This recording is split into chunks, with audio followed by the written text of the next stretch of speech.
అన్నదాతలకు సర్కార్ అండగా ఉంటుందన్నారు మంత్రులు ఉత్తమ్ కుమార్ రెడ్డి, తుమ్మల, పొన్నం. కేంద్రం కొన్నా కొనకపోయినా ధాన్యం, మొక్కజొన్న పంటల్ని కొంటామన్నారు.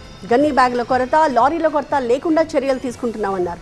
ధాన్యం విషయంలో రాజకీయాలు చేస్తున్నారంటూ విపక్షాలపై మండిపడ్డారు మంత్రులు.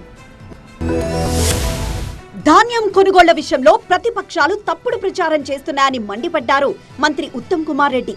ధాన్యం కొనుగోళ్లపై సమీక్ష నిర్వహించిన ఉత్తమ్ కుమార్ రెడ్డి ఇప్పటికీ 60 లక్షల మెట్రిక్ టన్నుల ధాన్యాన్ని కొన్నామన్నారు. బీఆర్ఎస్ 10 ఏళ్లలో కొన్న ధాన్యం కన్నా ఎక్కువే కొన్నామన్నారు ఉత్తమ్. ధాన్యం కొనుగోళ్లలో తెలంగాణ నెంబర్ 1 గా ఉందన్నారు మంత్రి ఉత్తమ్. భారతదేశంలోనే ఈ యాసంగి పంటలో అన్ని రాష్ట్రాల కంటే ఎక్కువ వరి ధాన్యం కొనుగోలు, అదేవిధంగా కేంద్రానికి ఇచ్చే ఎఫ్సిఐ రైస్ కింద తెలంగాణ రాష్ట్రం నెంబర్ 1 లో ఉందనే విషయం మనం చేస్తున్నాం. పంట కొనుగోళ్ల విషయంలో బీజేపీ నేతల విమర్శలకు కౌంటర్ ఇచ్చారు మంత్రి తుమ్మల నాగేశ్వరరావు. కాంగ్రెస్ పార్టీ ఈరోజు రాష్ట్రంలో ఒక కమిషన్ ప్రభుత్వాన్ని నడుపుతా ఉన్నది.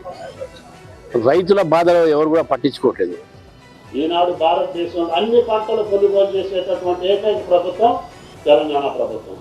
అందుకని మీరు కొనకపోయిన మొక్కజొన్నలు కొంటాం, మీరు కొనకపోయిన జొన్నలు కొంటాం, మీరు కాదన్న సన్ఫ్లవర్ కొంటాం, మీరు కొనాల్సినటువంటి సోయా కొంటాం, అన్ని శనగలతో సహా తెలంగాణని తీర్చిపిప్పి చేస్తున్నారు.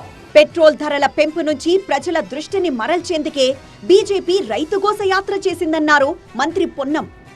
పెరిగినటువంటి పెట్రోల్, డీజిల్ ధరల అంశంను దృష్టి మరల్చడానికి రైతు కోస యాత్ర చేస్తా ఉన్నారు. వాళ్ళు పెట్రోల్ కోస యాత్ర చేయాలి. వాళ్ళు లేకపోతే ఢిల్లీలో పోయి నాయకత్వం ముందర కూర్చొని ధర్నా చేయాలి.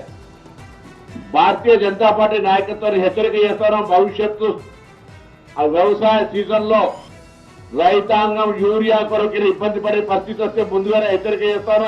ఎరువుల సరఫరాల ఏం జాప్యం జరిగినా తెలంగాణ రైతాంగాన్ని విజ్ఞప్తి చేస్తాను. ఎక్కడికక్కడ భారతీయ జనతా పార్టీ నాయకత్వాన్ని నిలదీయాల్సిన పరిస్థితి వస్తుంది. మంత్రులు ఈ సమీక్ష నెల రోజుల ముందు చేసుంటే బాగుండేదంటున్నారు బీజేపీ నేత మహేశ్వర్ రెడ్డి.